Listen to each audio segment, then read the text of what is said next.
નમસ્કાર વિદ્યાર્થી મિત્રો, આજે આપણે પરિણામ દર્શાવતો બીજો ટોપિક શીખીએ.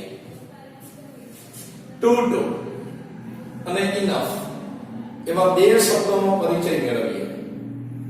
સૌથી પહેલા ટુ ડુ, જ્યાં TOO ટુ નો અર્થ વધારે પડતું એવો થાય. વાક્યમાં જુઓ, આ ટુ એનો અર્થ વધારે પડતી. અહીંયા વાક્યમાં જુઓ, ટુ એનો અર્થ વધારે પડતી, એટલે ટુ ટુ એમાં જે પહેલું ટુ આવે એ ટુ નો અર્થ વધારે પડતું એવો થાય. ટુ ટુ એ નેગેટિવ અર્થ દર્શાવે છે.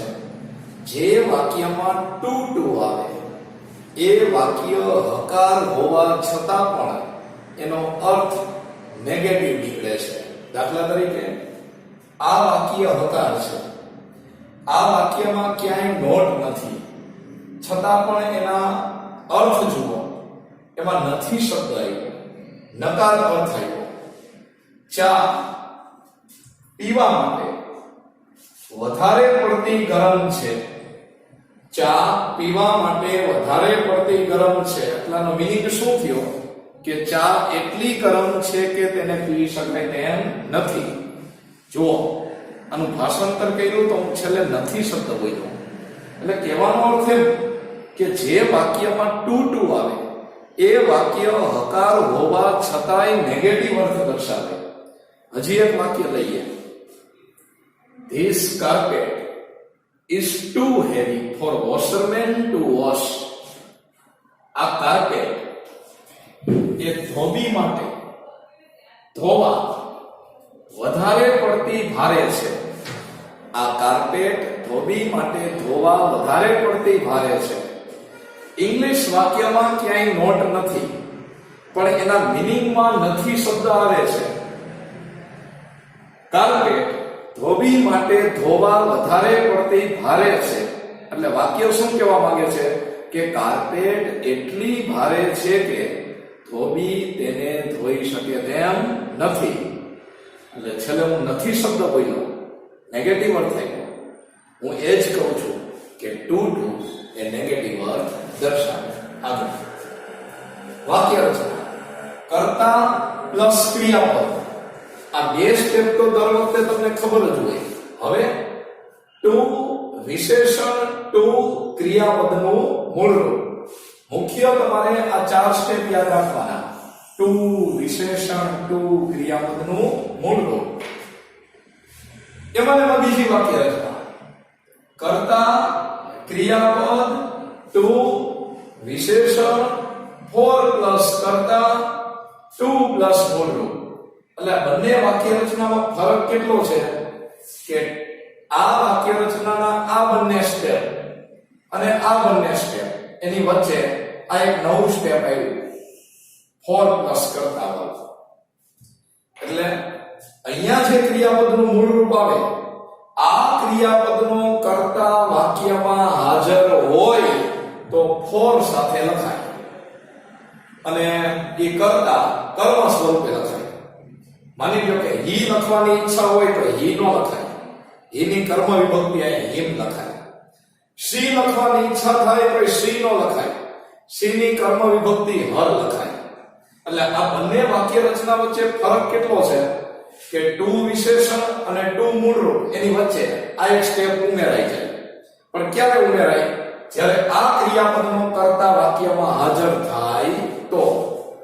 વિદ્યાર્થી મિત્રો, આ જ બંને વાક્ય રચનાથી મેં બે વાક્ય બનાવેલા છે. જુઓ, કર્તા 30, ક્રિયાપદ is, પછી ટુ વિશેષણ what, ટુ ક્રિયાપદનું મૂળરૂપ drink. તો પહેલી વાક્ય રચનાથી પહેલું વાક્ય બનાવ્યું. હવે બીજી વાક્ય રચના. કર્તા this carpet, ક્રિયાપદ is, પછી ટુ વિશેષણ heavy, પછી for, પછી કર્તા તરીકે washerman, પછી ટુ અને ક્રિયાપદનું મૂળરૂપ wash. આ વાક્યમાં આ is ક્રિયાપદનો કર્તા this carpet છે અને વોશ ક્રિયાપદનો કર્તા વોશરમેન છે. વોશ કરવાની ક્રિયા કોણ કરે? તો કે વોશરમેન. એટલે આ વોશ ક્રિયાપદનો કર્તા વાક્યમાં હાજર છે એટલે આપણે એને ફોર સાથે લખ્યો. આગળ વધીએ. હવે આપણને કેમ ખબર પડે કે આ વોટ એ વિશેષણ છે? તો વિશેષણની વ્યાખ્યા મેં તમને બેઝિકમાં લખાવેલી હતી. યાદ અપાવો કે નામને કેવો, કેવી, કેવુંથી સવાલ કરીએ તો વિશેષણ મળે. આ નામ છે ટી.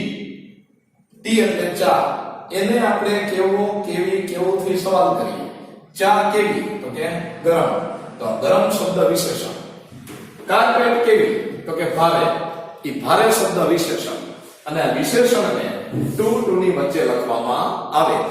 આની પહેલાનો જે ટોપિક હતો એડવર્બ ક્લોઝ ઓફ રિઝલ્ટ, એમાં સો ધેટ ની વચ્ચે વિશેષણ આવતું અને આમાં ટુ ની વચ્ચે વિશેષણ આવે.